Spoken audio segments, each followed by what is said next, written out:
How to delete Bybit account. Hi everyone, this is Kate and welcome back to another video, and on today's video we will learn how we can delete Bybit account. So without further delay, let's get started with this video.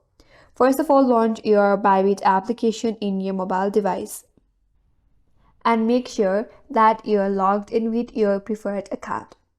Now, in order to delete your Bybit account, you can utilize the Bybit's self-service deactivation features.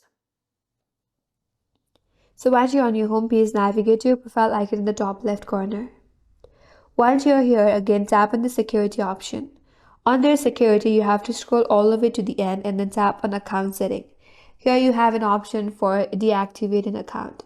Select this option, then you'll be taken into next page where you will find the consequences of deactivating your account.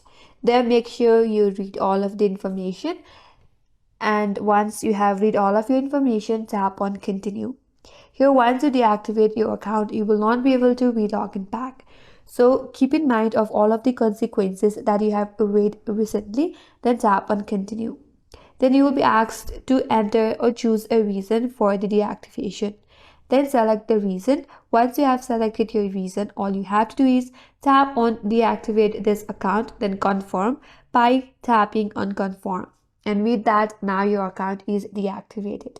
And that's all for today's video. Hope this video was helpful, and if you're new to our channel, consider subscribing. Thanks for watching and stay tuned for more videos.